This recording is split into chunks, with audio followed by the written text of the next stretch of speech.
तो 16 जनवरी को हुए एक घटनाक्रम ने रूस और यूरोप को महासंग्राम की कगार पर लाकर खड़ा कर दिया है, क्योंकि यूनाइटेड किंगडम के प्रधानमंत्री कीर स्टारमर रूस के हमले में बाल बाल बचे हैं। उनकी यूक्रेन यात्रा के दौरान रूस ने कीव के प्रेसिडेंशियल पैलेस पर ड्रोन हमले किए। ये हमले तब किए गए जब स्टारमर परिसर में मौजूद थे। रूस के इन हमलों के बाद यूरोप के कई नेटो सदस्य देशों के एटमी बेस पर सैन्य गतिविधियां बढ़ गई हैं। फाइटर जेट और बॉम्बर को स्पेशल अलर्ट पर रखा गया है। माना जा रहा है कि यूरोप के देश रूस पर बड़े हमले की तैयारी कर रहे हैं। इन हमलों से बचने के लिए रूस ने क्या एटमी व्यू रचना की है और जंग कैसे पूरे यूरोप में फैल सकती है, इस रिपोर्ट में देखिए।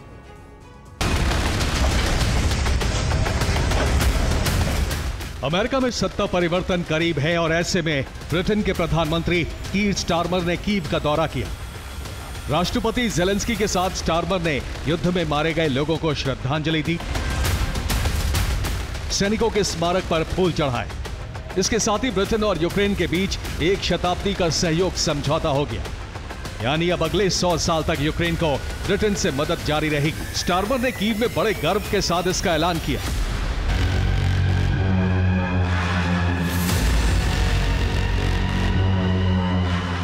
स्टारमर ने कहा है कि यूनाइटेड किंगडम 2025 में यूक्रेन को 31,700 करोड़ रुपए के हथियार देगा। इसके साथ ही यूक्रेन को 23,255 करोड़ रुपए का ब्याज मुक्त लोन भी दिया जाएगा।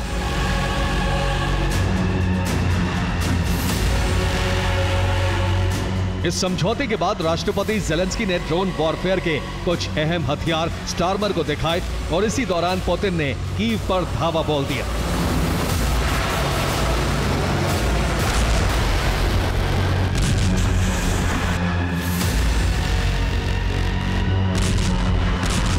कीव में एयर रेड अलर्ट के सायरन गूंजने लगे। कीव पर रूस ने 2 ड्रोन हमले किए।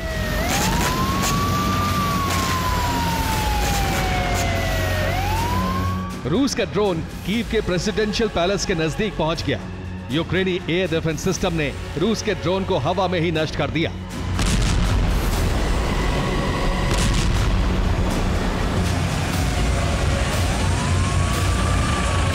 ड्रोन का मलबा गिरने से सेंट्रल कीव के करीब एक मकान क्षतिग्रस्त हो गया और आग लग गई।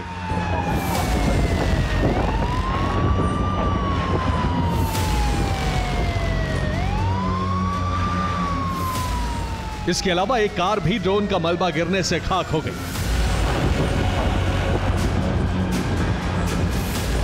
रूस के हमले से यूक्रेन को 18 करोड़ रुपए का नुकसान हुआ। एयर डिफेंस सिस्टम की एक मिसाइल 9 करोड़ रुपए की आती है। यूक्रेन को 2 मिसाइल फायर करनी पड़ी।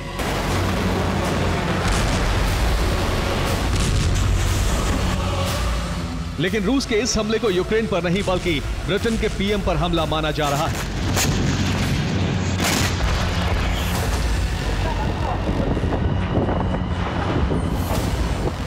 रूस ने प्रेसिडेंशियल पैलेस पर उस वक्त हमले की कोशिश की जब स्टारमर सेंट्रल कीव में मौजूद थे। ब्रिटिश पीएम पर हुए जानलेवा हमले से पूरे यूरोप में एटमी संकट खड़ा हो गया है।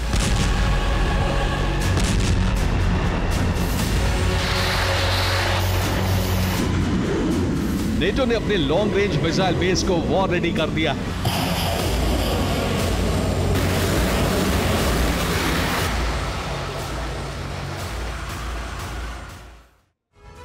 तो रूस के करीब नेटो के 2 मिसाइल बेस हैं। पहला है रोमानिया का देवेसेलू बेस, जहां लॉन्ग रेंज मिसाइलों को वॉर रेडी कर दिया गया है। इस बेस पर अमेरिका की लॉन्ग रेंज अटैक एमएस मिसाइलें तैनात हैं।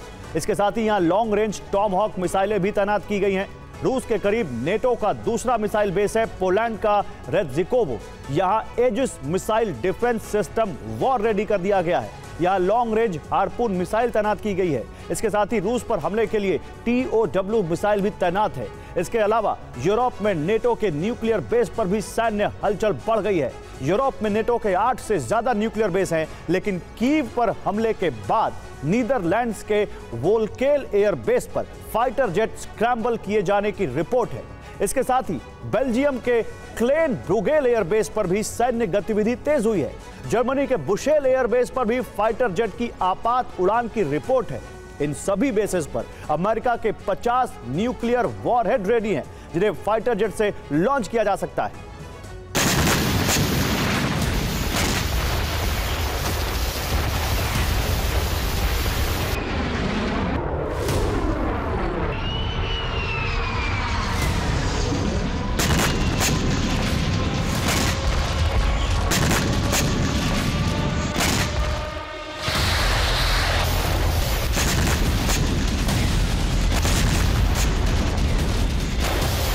न्यूक्लियर बेस पर सैन्य हलचल बढ़ने के साथ ही बाल्टिक देश लिथुआनिया, लातविया, एस्टोनिया, इनके अलावा पोलैंड, जर्मनी और नॉर्डिक में स्वीडन सहित नॉर्वे ने अपने 100 से ज्यादा फाइटर जेट युद्ध के लिए तैयार कर दिए हैं।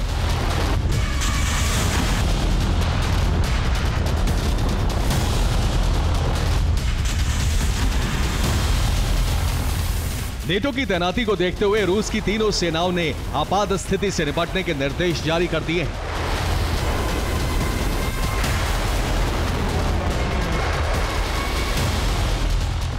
रूस के कई सांसद और जनरल ब्रिटेन को लगातार मिसाइल हमलों की धमकी दे रहे हैं, लेकिन कीव पर ड्रोन हमलों के बाद ये भयावह सच वास्तविकता की तरफ बढ़ने लगा है।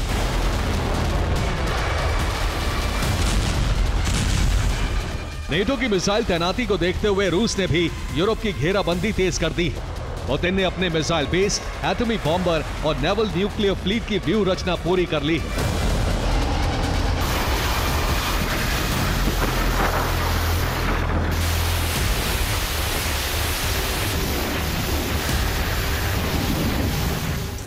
रूस की आईसीबीएम सरमत, यार्स और ओरशनिक को हमलों के लिए तैयार रखा गया है।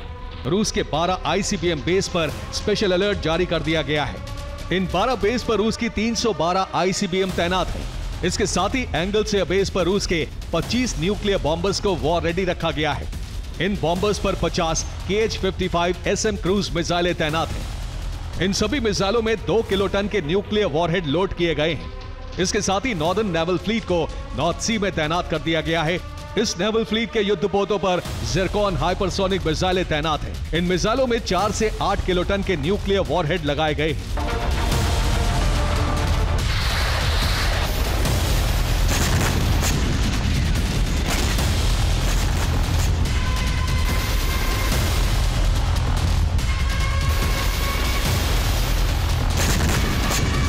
कीव पर हुए 2 ड्रोन हमलों से महासंग्राम की चिंगारी भड़क उठी है। हालांकि रूस ने कहा है कि यूक्रेन के साथ 100 साल का सहायता करार करने वाले ब्रिटेन से उसकी दुश्मनी है। रूस ने ब्रिटेन को ऑल टाइम एनिमी घोषित कर रखा है और यूक्रेन से हुए करार के बाद बदला लेना उसका मकसद है। इसीलिए रूस ने कहा है कि यूरोप के बाकी देश इस जंग में ना उलझे तो बेहतर।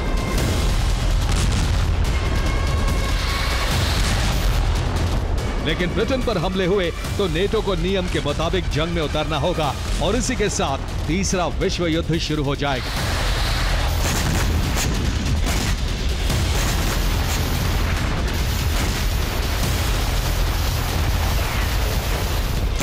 Bureau report, TV9 Bharatvarsh. तो यूक्रेन रूस के बीच जारी युद्ध और युद्ध विराम के लिए हो रही कोशिश के बीच नेटो देश मिलकर एक ऐसी रणनीति के तहत काम कर रहे हैं जिसमें ट्रंप के शपथ ग्रहण के बाद भी युद्ध चलता रहेगा। यानी कोशिश यह है कि अगर ट्रंप नेटो से हटते भी हैं तो बाकी के देश मिलकर रूस के खिलाफ युद्ध लड़ेंगे और ट्रंप को मदद के लिए मजबूर कर देंगे। तो वही रूस के साथ बेलारूस को भी इस जंग में उतरने पर मजबूर कर देंगे। क्या है नेटो की रणनीति, देखिए इस रिपोर्ट में। अमेरिका में सत्ता परिवर्तन में अब ज्यादा वक्त नहीं रहा। ये वक्त घंटों में कट जाएगा और यही वक्त यूक्रेन रूस की जंग का भविष्य तय कर देगा।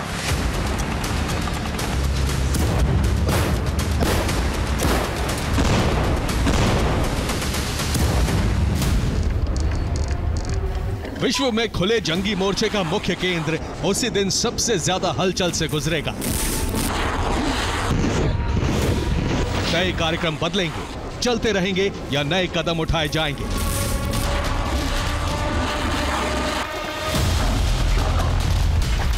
ट्रंप के एक हस्ताक्षर के बाद सब मिशन मोड में होगा।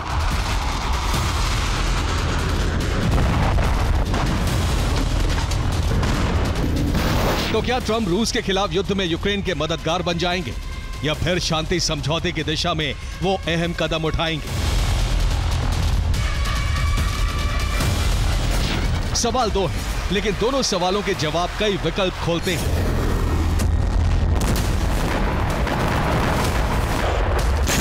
इसमें पहले सवाल पर सटीक भविष्यवाणी नहीं की जा सकती, लेकिन दूसरे सवाल के जवाब में खुले विकल्प हर मोर्चे पर ऐसी जंग के संकेत दे रहे हैं जिसके केंद्र में ट्रंप तो नहीं होंगे, लेकिन वो यूक्रेन को जारी मदद भी नहीं रोक पाएंगे।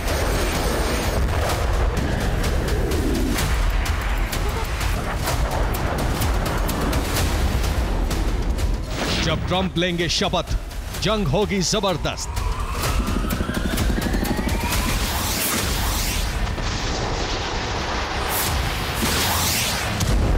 नेटो होगा यूएस विहीन, यूके का बदलेगा सीन।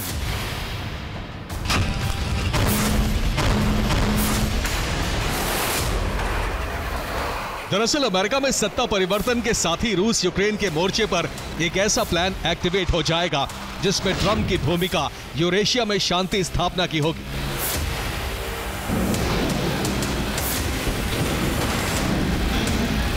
लेकिन इस शांति स्थापना की कोशिश को यूरेशियन देश उस दिशा में मोड़ रहे हैं जहां ट्रंप की कोशिश पर पानी फिर जाएगा। इस प्लान के तहत ट्रंप के लिए नेटो के सहयोगियों ने ही व्यूह रचना कर ली है।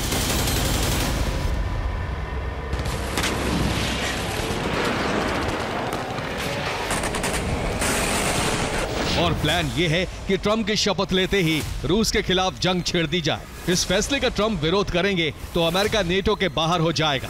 इस स्थिति में नेटो के लिए रूस के खिलाफ जंग आसान हो जाएगी, और अगर ट्रंप नेटो में ही रहते हैं तो ट्रंप सैन्य मदद बंद नहीं कर पाएंगे।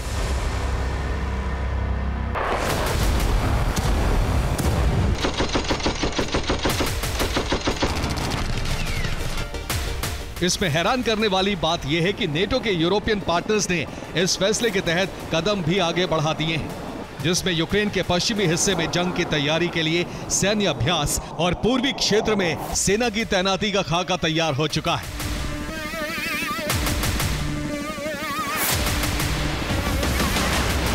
इसके अलावा कई देशों ने इस दिशा में आगे बढ़ने का खुले तौर पर ऐलान कर दिया है।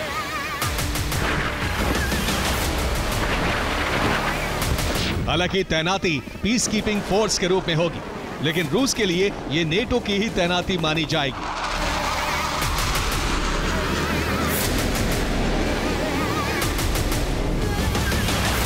ऐसा इसलिए क्योंकि यूक्रेन में शांति सेना के रूप में Lithuania, France, Italy, Netherlands, Norway के सैनिक होंगे, तो वहीं इन्हें लीड करेगी ब्रिटेन की आर्मी।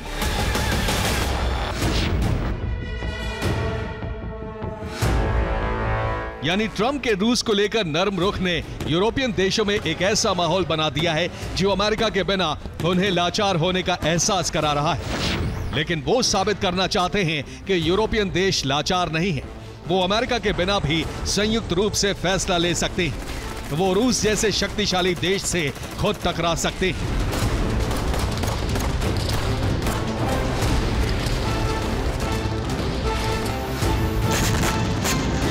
प्रश्न यह है कि अब स्थिति क्या होगी?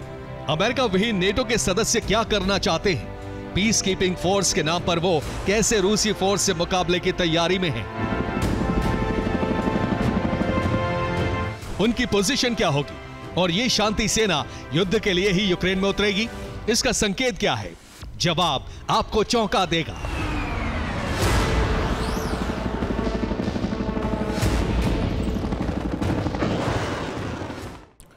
और ट्रंप के बिना रूस के खिलाफ युद्ध में नेटो देश उतरने की पूरी तैयारी कर चुके हैं।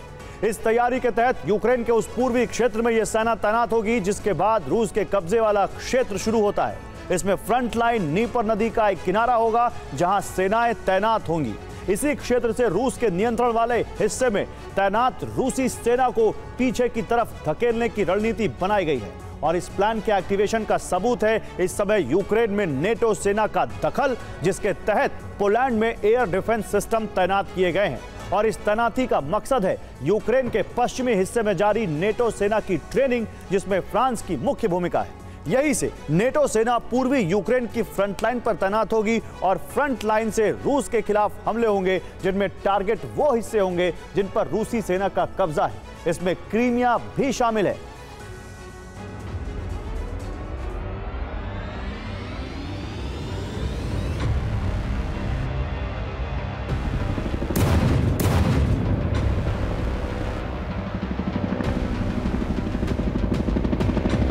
नेटो की सेना यूक्रेन के पूर्वी हिस्से में अभ्यास कर चुकी है।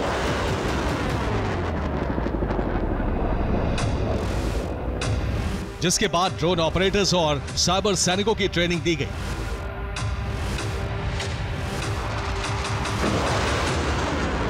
इसके अलावा ट्रंप के शपथ ग्रहण से पहले यूक्रेन की मदद के लिए अलग अलग स्तर पर तैयारी होने के संकेत भी मिल रहे।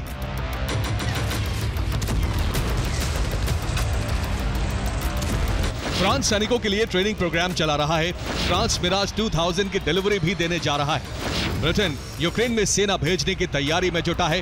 ब्रिटेन जंग को कीव से ऑपरेट करने की तैयारी में है। इटली यूक्रेन गुट की बैठक कराने की तैयारी में है। नीदरलैंड्स ने यूक्रेन को $2.70 करोड़ की मदद का ऐलान कर दिया है। नॉर्वे ने यूक्रेन को 5 F-16 देने पर सहमति जताई है।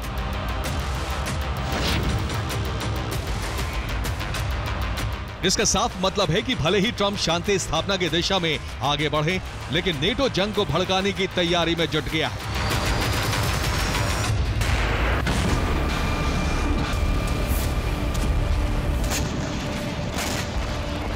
लेकिन इसका मतलब यह नहीं है कि रूस की तरफ से कोई तैयारी नहीं है। इस तैयारी की भनक लगते ही बेलारूस ने भी मोर्चा खोलने की तैयारी कर ली है।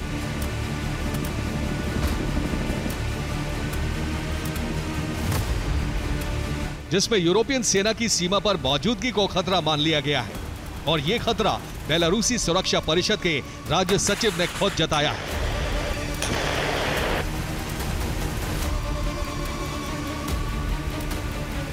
बेलारूस के सीमावर्ती क्षेत्र पर यूरोप कब्जे की तैयारी में है। कथित शांति सेना तैनात करने की योजना बनाई जा रही है। ट्रेनिंग प्रोग्राम के प्रबंधन के लिए पोलैंड में कमांड रूम है।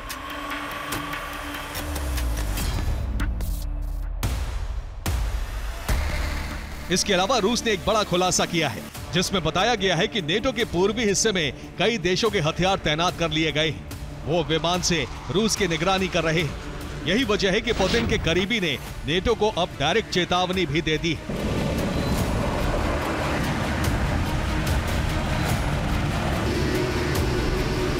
सांसद अलेक्सी जुरावलियोव के अनुसार क्रेमलिन की न्यूक्लियर मिसाइल ब्रिटेन को समुद्र में डुबा सकती है। रूस तीसरे विश्व युद्ध की तैयारी में संकोच नहीं करेगा।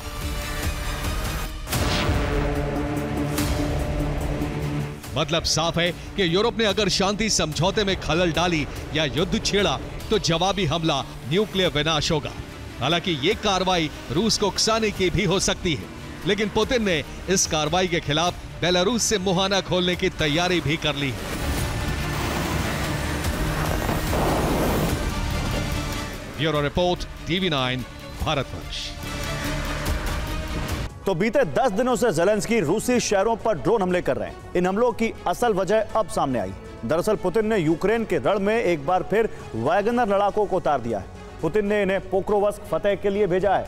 सिर्फ इतना ही नहीं, वैगनर लड़ाकों की टुकड़ी को कुर्स्क भी भेजा गया है। अब ज़ेलेंस्की इन हमलों के जरिए वैगनर और पुतिन का ध्यान यहां से हटाना चाहते हैं, क्योंकि ज़ेलेंस्की वैगनर लड़ाकों की ताकत से अच्छी तरह वाकिफ हैं। वो ये जानते हैं कि वैगनर लड़ाके महज कुछ हफ्तों में जंग को पूरी तरह से पलट सकते हैं। ये ब्रिटेन से मिली सुरक्षा गारंटी का ट्रेलर है, जिसने ज़ेलेंस्की को इतने आत्मविश्वास से भर दिया कि वो रूसी शहरों की आग बुझने नहीं दे रहे।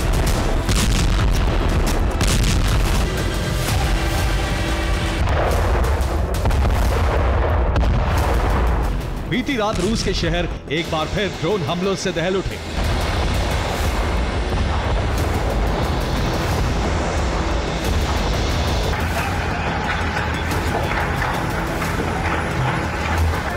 ज़ेलेंस्की के ड्रोन ब्रिगेड ने रूसी ऑयल डिपो से लेकर हथियार डिपो तक को टारगेट किया।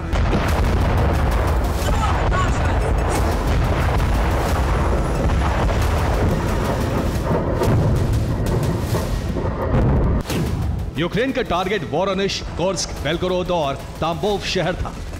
वोरोनिश में रूस ने ऑयल डिपो को तबाह कर दिया, तो कोर्स्क में हथियार डिपो पर ड्रोन हमले किए। बेलगोरोद में एनर्जी इंफ्रास्ट्रक्चर और ताम्बोव में हथियार फैक्ट्री पर हमले किए गए।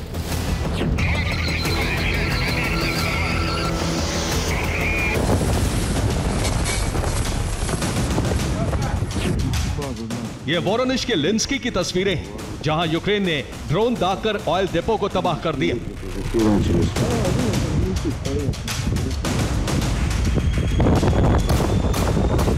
ऑयल डिपो में धमाके के बाद प्रचंड अग्नि जल उठी, जो हमले के 24 घंटे बाद भी जल रही है।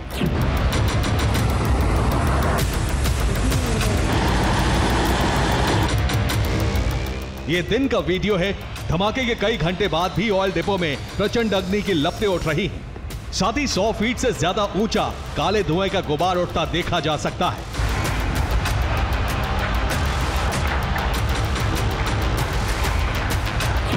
यूक्रेन ने वोरोनिश में 3 ऑयल डिपो पर हमला किया।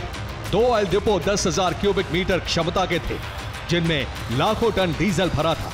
तो एक ऑयल डिपो की क्षमता 5,000 क्यूबिक मीटर थी, जिसमें गैसोलीन मौजूद थी।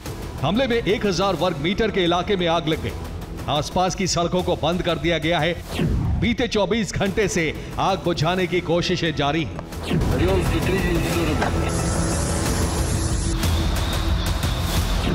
वोरोनिश में ऑयल डिपो धू धू कर जल उठा, तो यूक्रेन ने तांबोव में मौजूद हथियार फैक्ट्री को भी तबाह कर दिया।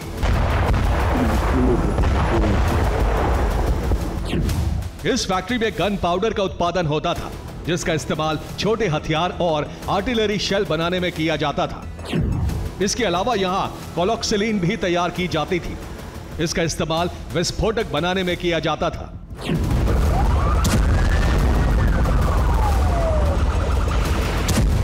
सवाल है, यूक्रेन का प्रमुख लक्ष्य रूस का इंफ्रास्ट्रक्चर क्यों हो गया है?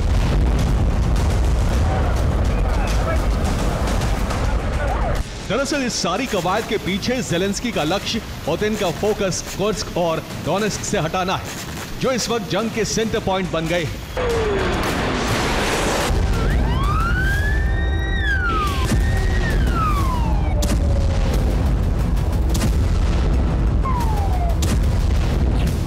रूस ने डोनेस्क और कुर्स्क दोनों जगहों पर वैगनर आर्मी को उतारा है, जिससे ज़ेलेंस्की सेना खौफ में है।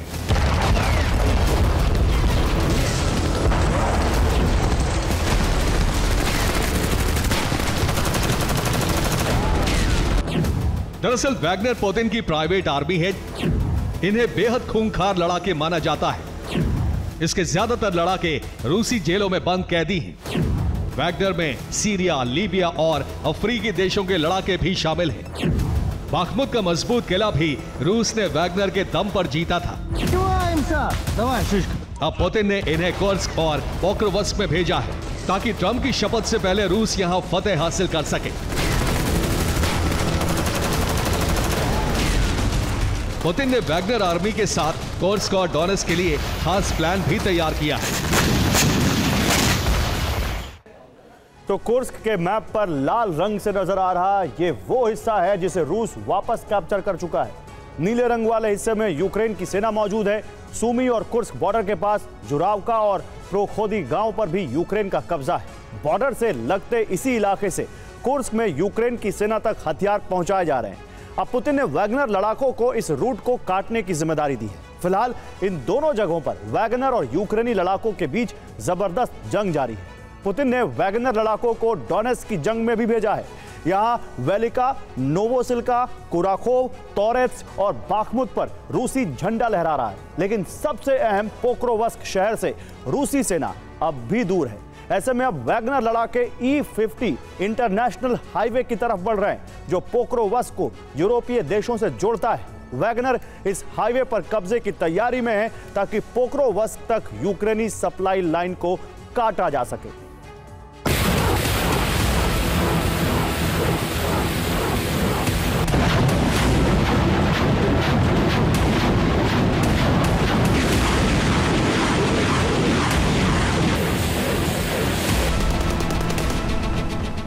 अब इस मिशन को सफल बनाने की जिम्मेदारी पुतिन ने वैगनर को सौंपी है।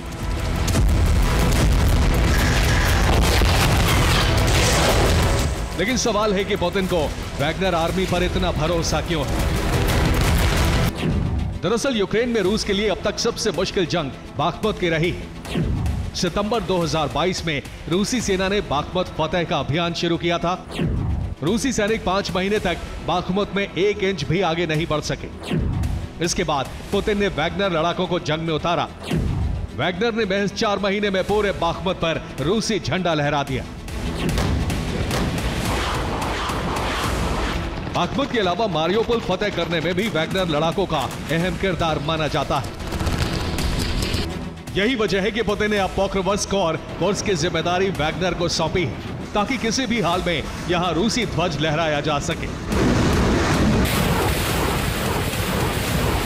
वैगनर के फुल एक्शन में आने से पहले यूक्रेन ने डोनेट्स्क में रूसी सैनिकों पर बड़े हमले शुरू कर दिए। ये सिवरस्क का वीडियो है, जहां यूक्रेन ने रूस की मोटरसाइकिल ब्रिगेड पर हमला किया। यूक्रेन ने मोटरसाइकिल सवार सैनिकों पर ड्रोन से हमले किए।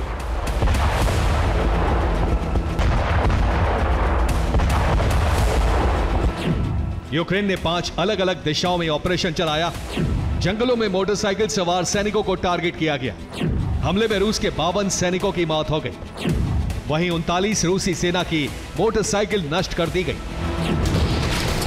इसके अलावा यूक्रेन ने रूस के मर्लिन VR-2 ड्रोन को भी टारगेट किया। यह उसी का वीडियो है।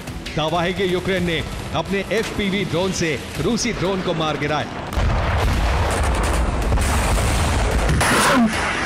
यूक्रेन रूसी सैनिकों पर हमले कर रहा है, रूस के शहरों को दहला रहा है, तो रूस भी यूक्रेन को उसी के अंदाज में जवाब दे रहा है। बीती रात रूस ने यूक्रेन पर 43 मिसाइल और 74 ड्रोन हमले किए। ये हमले यूक्रेन के बिजली संयंत्रों पर किए गए। रूस ने 3 बिजली संयंत्र तबाह कर दिए। करीब 301 घरों की बिजली ठप हो गई। ट्रंप की शपथ का दिन करीब है। ऐसे में यूक्रेन की जंग टॉप गियर में है। वैगनर की एंट्री ने कुर्स्क और पॉक्रोवस्क के मैदान को और ज्यादा खतरनाक बना दिया है। आने वाले घंटे यूक्रेन के लिए बेहद विध्वंसक माने जा रहे हैं।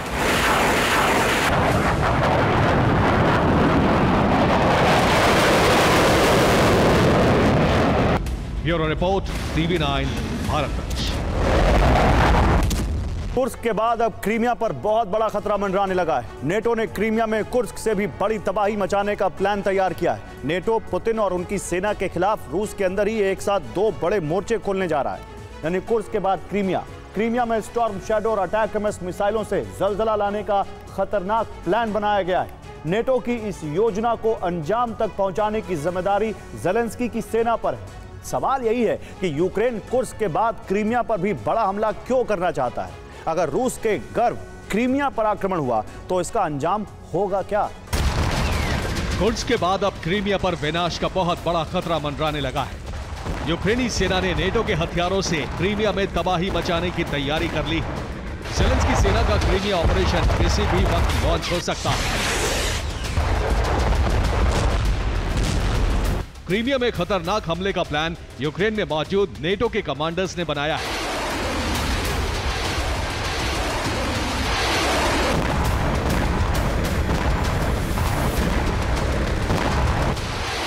रूस का गर्व कहे जाने वाले क्रीमिया पर विध्वंसक हमले का प्लान तब बनाया गया जब यूक्रेन ने रूस के अंदर अब तक का सबसे बड़ा हमला कर दिया।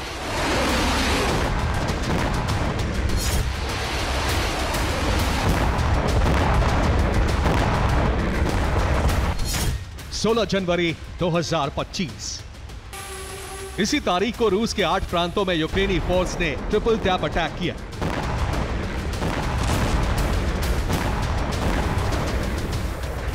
हैरानी की बात यह है कि यूक्रेन के इस हमले को रूस के एयर डिफेंस नाकाम नहीं कर पाए।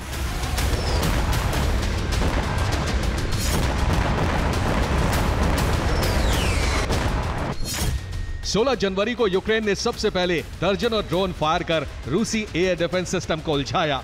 इसके बाद 12 स्टॉर्म शैडो और अटैक मिसाइलें फायर कर रूसी एयर डिफेंस और रडार को भटका दिया।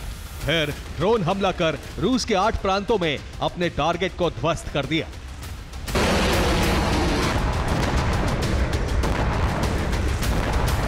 रूस में यूक्रेन को मिली इसी सफलता से ज़ेलेंस्की और नेटो के हौसले बुलंद हैं।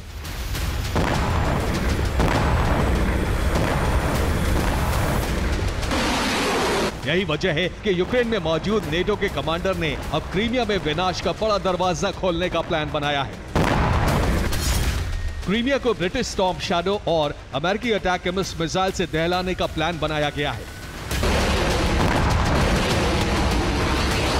ओपन सोर्स इंटेलिजेंस के मुताबिक क्रीमिया में हमले के लिए अमेरिका और ब्रिटेन ने गुप्त तरीके से यूक्रेन में मिसाइलों की बड़ी खेप पहुंचा दी है। क्रीमिया में इन्हीं मिसाइलों से 20 जनवरी से पहले ही जबरदस्त हमले की तैयारी है। नेटो से जुड़े सूत्रों के मुताबिक नेटो कमांडर्स ने क्रीमिया में 4 बड़े टारगेट लॉक किए हैं। ये है क्रीमिया नेवल बेस, सेवास्तोपोल में मौजूद रूस की ब्लैक सी फ्लीट का मुख्यालय, क्रीमिया में रूसी एयरबेस और क्रीमिया का कर्च ब्रिज। इन्हीं टारगेट को तबाह करने की नेटो और यूक्रेन ने संयुक्त योजना बनाई है।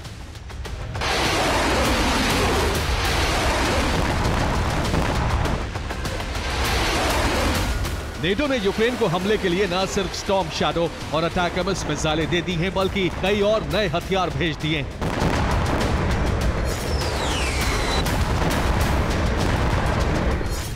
नेटो और यूक्रेन के इस खतरनाक प्लान की जानकारी क्रेमलिन को हुई तो क्रीमिया को बचाने के लिए रूसी सेना हाई अलर्ट मोड में आ गई।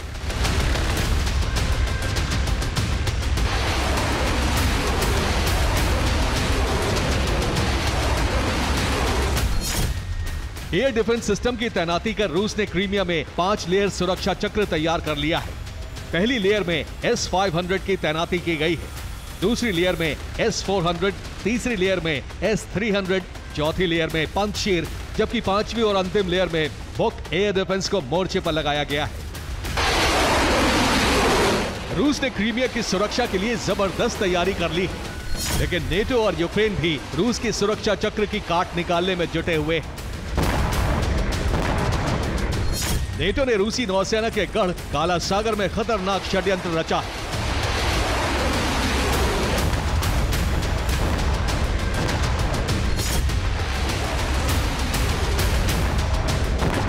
नेटो की नेवी ने ब्लैक सी में बारूदी माइंस बिछा दी हैं।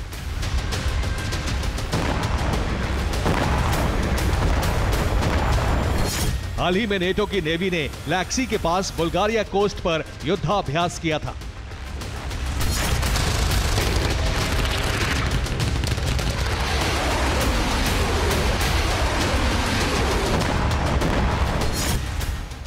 इस दौरान अमेरिका का जासूसी जहाज ब्लैक सी में देखा गया था।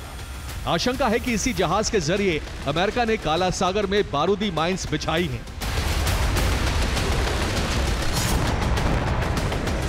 रूस की ब्लैक सी फ्लीट पर हमले के लिए नेटो ने कई वाटर बोट, सी गैजेट्स और सी ड्रोन भी यूक्रेन भेज दिए हैं। 20 जनवरी से पहले ही क्रीमिया के साथ साथ ब्लैक सी फ्लीट पर अब तक के सबसे बड़े हमले का प्लान है। अब सवाल यही है कि नेटो और यूक्रेन क्रीमिया पर बड़ा हमला क्यों करना चाहते हैं? ज़ेलेंस्की सेना क्रीमिया पर कब्जा क्यों करना चाहती है? इन सवालों का जवाब कुछ यूं है। क्रीमिया में रूस की ब्लैक सी फ्लीट का हेडक्वार्टर, ब्लैक सी फ्लीट ही यूक्रेन पर कैलिबर क्रूज मिसाइलों से हमले करती है। क्रीमिया में रूस का एयरबेस है, यूक्रेन पर रूस क्रीमिया एयरबेस से ही हमले करता है। दक्षिणी यूक्रेन में रूसी सेना को क्रीमिया से ही हथियार और रसद की सप्लाई होती है। अगर रूस की ब्लैक सी फ्लीट कमजोर हुई, अगर क्रीमिया पर यूक्रेन का कब्जा हुआ, तो युद्ध में ज़ेलेंस्की सेना को बहुत बड़ी और निर्णायक बढ़त मिल जाएगी। और अमेरिका में ट्रंप की ताजपोशी को अब 72 घंटों से भी कम का वक्त रह गया है, लेकिन उससे पहले मॉस्को से आई एक खबर ने अमेरिका के साथ पूरे पश्चिमी देशों की चिंताएं बढ़ा दी हैं, क्योंकि रूसी धरती पर ईरान और रूस के बीच हुई है सीक्रेट एंड डील। वो डील जिसने मिडिल ईस्ट के साथ साथ पूरे यूरोप और यूक्रेन में चिंता बढ़ा दी है, महायुद्ध की टेंशन बढ़ा दी है। इस रिपोर्ट में देखिए। मॉस्को से आई ये तस्वीर बड़ा मैसेज है अमेरिका और यूरोपीय देशों के लिए, जो लगातार ईरान और रूस के खिलाफ जंग को हवा दे रहे हैं। ये वो मैसेज है जिसने साफ कर दिया है कि अब यूक्रेन में रूसी हमले और तेज होंगे।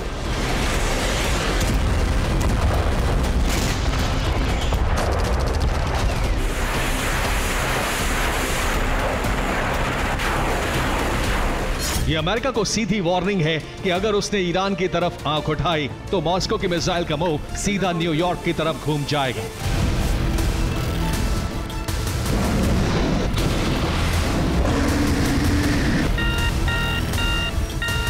एक तरफ अमेरिका में ट्रंप की ताजपोशी में 3 दिन का वक्त बचा है, तो दूसरी तरफ ट्रंप के शपथ ग्रहण से पहले मॉस्को में रूस और ईरान के राष्ट्रपति ने बड़ी सैन्य डील पर हस्ताक्षर कर दिए हैं।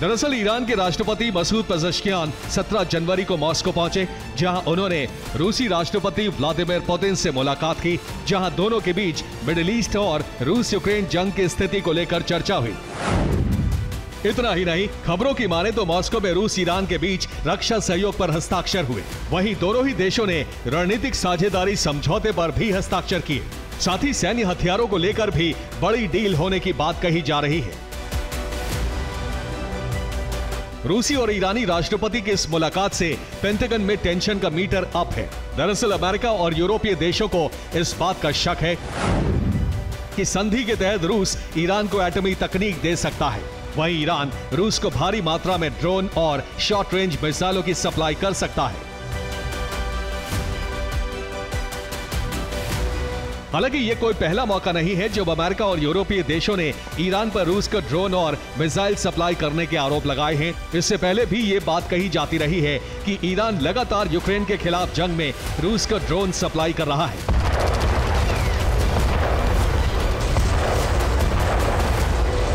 हालांकि ईरान हमेशा इस बात से इनकार करता रहा है।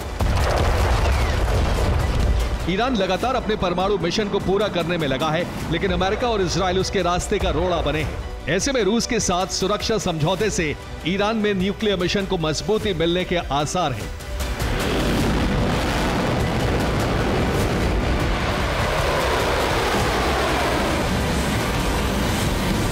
दरअसल पुतिन किसी भी कीमत पर यूक्रेन में जीत का परचम लहराना चाहते हैं, लेकिन उनके रास्ते में अमेरिका और नेटो देश चट्टान की तरह खड़े हैं। यही वजह है कि अब पुतिन ने भी रणनीतिक तौर पर अमेरिका और यूरोपीय देशों की घेराबंदी शुरू कर दी है। रूस उन सभी देशों को अपने साथ ला रहा है जो कहीं ना कहीं अमेरिका के खिलाफ है। पुतिन ने उत्तर कोरिया, चीन, बेलारूस जैसे देशों को अपने साथ जोड़कर पश्चिमी देशों को साफ संदेश दिया है कि वो पुतिन की ताकत को कम आंकने की गलती बिल्कुल ना करें।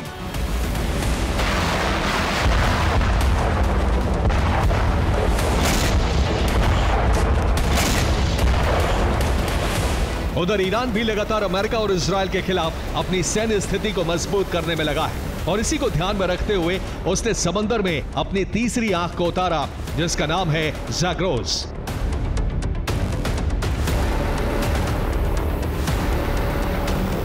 ये ईरान का पहला सिग्नल इंटेलिजेंस शिप है जो इलेक्ट्रॉनिक सेंसर, इंटरसेप्टर और अन्य साइबर इंटेलिजेंस से लैस है।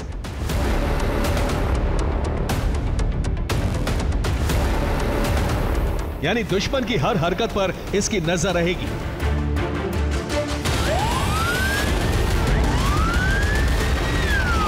उधर नेगेव रेगिस्तान में इजरायली सैन्य बेस पर विस्फोट की खबर सामने आई, जिसमें ईरान के हाथ होने की बात कही जा रही है।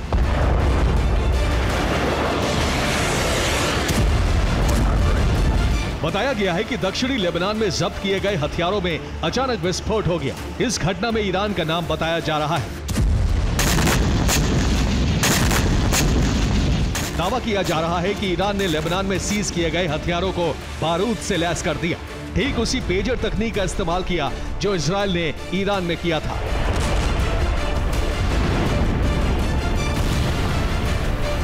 सवाल यह है कि रूस ईरान के बीच संधि क्या महायुद्ध की चिंगारी तो नहीं फैलाने वाली?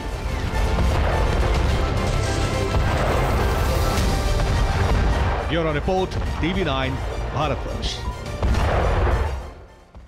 और इजरायल और गाजा के बीच युद्ध विराम की घोषणा हो चुकी है।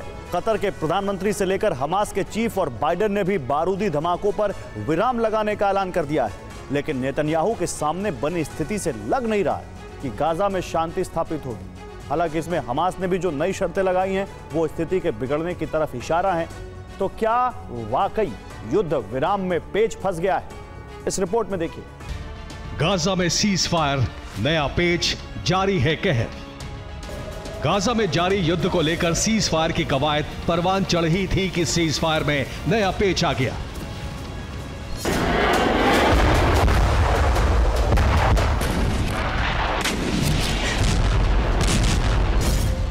रविवार से शुरू होने वाली सीज फायर की प्रक्रिया पर इजरायली सरकार और हमास के पीछे हटते कदम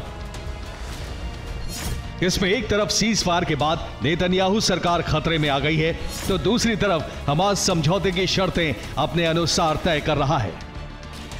और ये वो स्थिति है जिससे कतर की कवायद पर पानी फिरने की आशंका को जन्म दे दिया है। लेकिन ऐसा हुआ क्यों? इसे दोनों पक्षों की अलग अलग गतिविधियों से जानते हैं। इनमें पहले हमास पक्ष की गतिविधि क्या है, इसे जान लीजिए। हमास ने समझौते में नई शर्तें शामिल की हैं, जिसमें युद्ध विराम के बाद गाजा पर शासन किसका होगा, इसे तय करने को कहा गया है। इसके अलावा इजराइल और मिस्र से सामान की आवाजाही से पाबंदी हटाने के लिए कहा गया है और गाजा की पुनर्निर्माण को शुरू करने के लिए भी कहा गया है।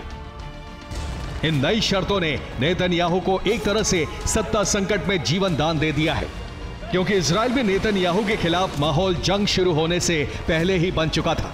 और अब अगर जंग के मोर्चे से फोर्स हटती है तो फिर नेतन्याहू भ्रष्टाचार के केस में फिर से उलझ जाएंगे। इसलिए उन्होंने एक बड़ा फैसला लिया है। इस समझौते के तहत हमास पर समझौते से पीछे हटने का आरोप लगाया गया है। नई शर्तें समझौते पर रोक लगाने वाला कदम बताया गया है और जब तक समझौते पर स्वीकृति नहीं हो जाती, कैबिनेट की बैठक नहीं होगी। यानी कैबिनेट की जिस बैठक में हमास के साथ समझौते के लिए हस्ताक्षर होने थे वो नहीं होंगे, जिसका सीधा मतलब है कि सीज फायर नहीं होगा। इसलिए इजरायली फोर्स ने गाजा को फिर से दहलाना शुरू कर दिया है।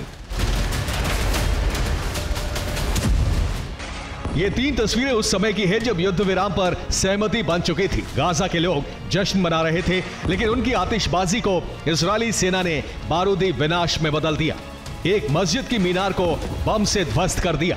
इजरायली फाइटर जेट्स ने गाजा पर सिलसिलेवार हवाई हमले करके फिर दहशत का माहौल बना दिया और ये हमले पूरी रात जारी रहे।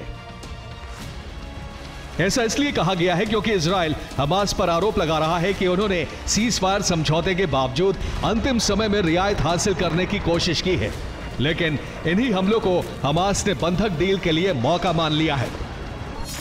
हमास के प्रवक्ता अबू उबैदा के अनुसार इजराइल ने उस स्थान को निशाना बनाया है जहां समझौते के पहले चरण की एक महिला कैद थी।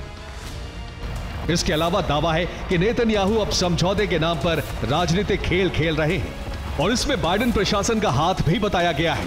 हालांकि गाजा के मसले पर बाइडेन प्रशासन भी आलोचना का सामना कर रहा है, जिसका प्रमाण है एंटनी ब्लिंकन से बदसलूकी। ये वीडियो ब्लिंकन के विदाई प्रेस कॉन्फ्रेंस का है, जिसमें सैम हुसैन नाम के पत्रकार ने उनसे इजराइल पर सवाल पूछा तो पत्रकार को घसीटकर निकाला जाने लगा। इस बीच पत्रकार ने उन्हें नरसंहार का दूत भी कहा। यानी गाजा में अभी सब कुछ सामान्य नहीं है, बहुत कुछ ऐसा बाकी है जो बारूदी ज्वाला को भड़का रहा है। Bureau report, TV9 Bharatvarsh. पृथ्वी पर नीचे आता ये मलबा किसी मेटियोर शावर की तरह नजर आ रहा था, लेकिन सवाल है कि स्टारशिप के टेस्ट के फेल होने की वजह क्या थी। इस रिपोर्ट में देखिए।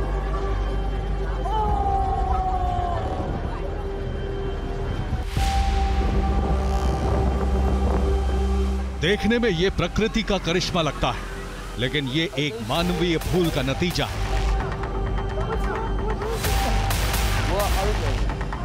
आसमान से जमीन की तरफ बढ़ते ये टुकड़े किसी मेटियोर के नहीं, बल्कि दुनिया के सबसे बड़े और शक्तिशाली रॉकेट स्टारशिप के हैं।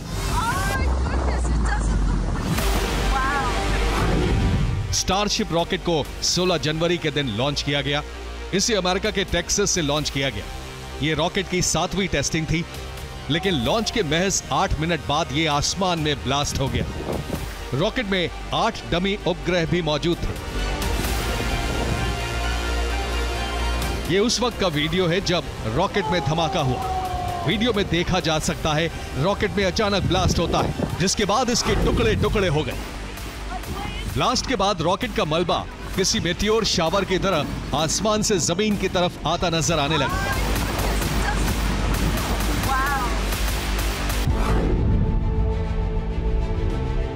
रॉकेट के मलबे को पास से गुजरते एक एयरक्राफ्ट के पायलट ने भी कैप्चर किया।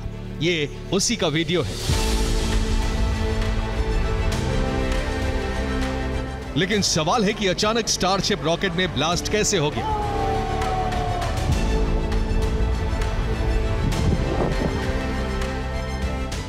स्पेसएक्स की माने तो उड़ान के कुछ देर बाद एक एक करके रॉकेट के 6 इंजन बंद होने लगे। उड़ान के 8 मिनट बाद अचानक रॉकेट से संपर्क टूट गया, जिसके बाद रॉकेट में विस्फोट हो गया।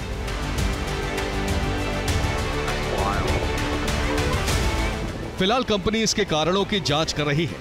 इस बीच एक वीडियो भी सोशल मीडिया पर वायरल है। दावा है कि यह वीडियो स्टारशिप रॉकेट का है, जिसमें से स्टील का एक टुकड़ा निकला हुआ नजर आ रहा है। दावा किया जा रहा है कि यही रॉकेट के विस्फोट की वजह बना।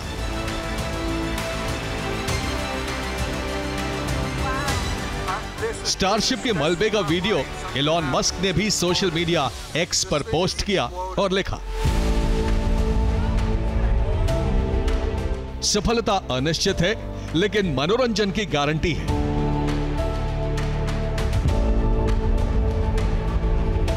हैरानी की बात है कि एलॉन मस्क इसे मनोरंजन बता रहे हैं, लेकिन इस रॉकेट का मलबा अगर वहां से गुजरते किसी प्लेन से टकराता तो सैकड़ों जिंदगियां तबाह कर सकता था। ऐसे में मस्क को इस विस्फोट पर मजाक करने की जगह गंभीर होकर सोचने की जरूरत है। Bureau report, TV9 Bharatvarsh.